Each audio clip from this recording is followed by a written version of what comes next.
Bonjour tout le monde, bienvenue pour la séance numéro 11 en SQL. Maintenant qu'on a vu comment lire des données et comment filtrer un petit peu le résultat de nos requêtes, on va voir comment ajouter de nouveaux enregistrements sur une table SQL, donc pouvoir tout simplement enregistrer de nouvelles informations. Alors pour cela, vous aurez un fichier SQL à récupérer dans la description de la vidéo, comme on a déjà fait précédemment. Alors un fichier très simple qui contient simplement donc la recréation de la base de données FV Database et la création d'une table de clients, tout simplement, avec tout un tas d'informations qu'on va voir un peu plus tard. Alors on va mettre ça de côté. On va d'abord se connecter donc à la base de données. Voilà. Et moi ici je vais importer mon fichier, donc c'est à vous bien sûr de voir en fonction du chemin que vous avez mis, et data.sql. On le fait plusieurs fois, comme ça on est sûr que tout est pris en compte. On utilise la bonne base de données, database, donc j'ai toujours gardé le même nom pour que vous ne soyez pas perdu. Et ensuite je peux tout simplement faire un show tables pour voir que tout est bien là, et on retrouve bien FV clients ici. On n'a plus qu'à faire un describe FV clients, pour être sûr que toutes les informations ont bien été enregistrées. Donc là on a un identifiant de client qui est auto-incrémenté, d'accord, donc qui est notre clé primaire ici. On a client first name qui sera simplement le prénom, client last name pour le nom de famille, client birthday pour la date de naissance, et client loyalty pour tout simplement un nombre de points de fidélité du client en question. On peut imaginer des points de fidélité pour un magasin par exemple. Donc on va garder ça de côté et on va voir comment enregistrer des nouvelles personnes, puisque si je fais ici un select all from FV Clients, on voit qu'il n'y a aucun enregistrement qui est retourné puisque la table est tout simplement vide. Donc on va nous ajouter de nouveaux clients à cette table. On va passer sur notre fichier de commande ici et je vais vous montrer deux manières. Alors une première manière pour enregistrer une seule, faire un nouvel enregistrement, et ensuite on verra comment faire plusieurs enregistrements en même temps avec une seule et même requête pour éviter de devoir faire un enregistrement par requête et d'alourdir du coup la base de données. Alors première syntaxe toute simple, c'est tout simplement l'utilisation de la requête insert into, tout simplement. Alors on pourrait sans problème utiliser une syntaxe très simple, on va dire plus courte, qui permet en fait donc d'enregistrer un élément, mais il faudrait pour cela spécifier forcément tous les champs de la base de données, d'accord, enfin en tout cas de la table en question. Moi je vous recommande pas ça pour une simple et bonne raison, c'est que si un jour vous voulez ajouter un nouveau champ à une table, admettons qu'un jour ici pour le client on veut ajouter un nouveau champ, eh bien vous serez obligé de réécrire toutes vos requêtes pour pas mal de choses. Alors que là, si on ajoute un nouvel élément, on pourra sans problème l'ajouter dans la liste et on pourra du coup adapter les requêtes que l'on fait et pouvoir du coup avoir quelque chose de beaucoup plus souple. Tout simplement parce que si on est obligé de renseigner tous les éléments de la table, on est obligé de les mettre dans le bon ordre, c'est-à-dire dans l'ordre dans lequel ils sont écrits ici. Alors que si vous les spécifiez manuellement, vous pouvez les mettre dans l'ordre que vous voulez et du coup c'est beaucoup plus dynamique dans vos développements web en tout cas par rapport aux requêtes que vous ferez. Donc en gros ce qu'on va faire, on va dire insert into la table en question. Alors moi je vais remettre ça, encore une fois vous n'êtes pas obligé puisque normalement ça posera pas de problème si vous n'avez pas de caractère particulier. Voilà. Et ici je précise entre parenthèses l'ordre des champs que je veux. Vous voyez, donc du coup c'est complètement en fait dynamique, je peux gérer ça moi-même. Donc en premier, bon bah moi je vais garder tout simplement first name, ça ne va pas changer.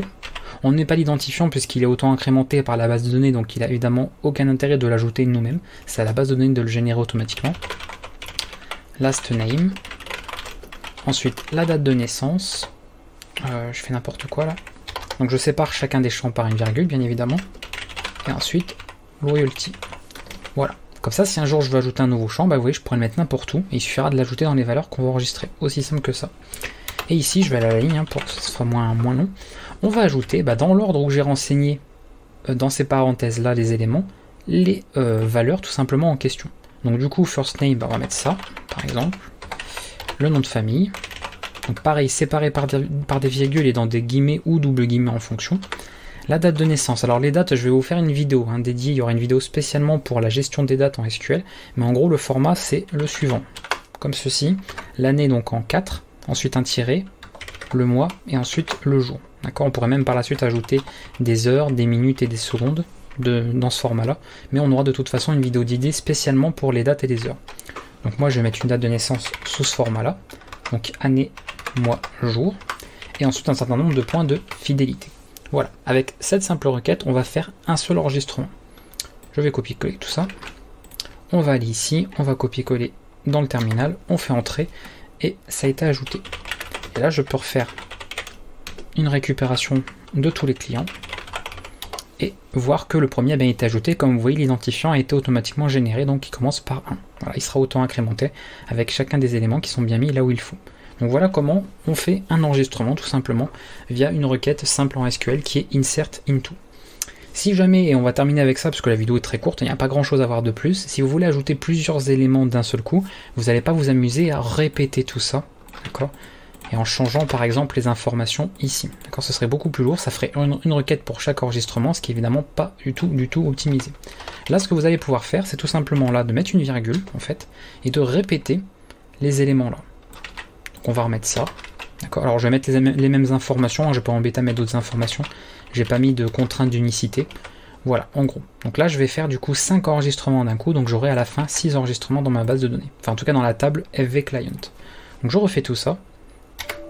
Là, il n'est pas content parce qu'il me met tout simplement... Pourquoi ça lui va pas? J'aurais pas fait une erreur quelque part, attendez. Oui, c'est values qui doit être une seule fois, pardon. J'ai mis le values partout, faut pas le copier-coller lui. En gros, il faut que ce soit comme ça, si vous voulez. Il n'y a qu'un seul values. Donc on va laisser juste celui-là, voilà, on va faire ça comme ça. Et ici, je vais copier-coller les values qu'il fallait pas.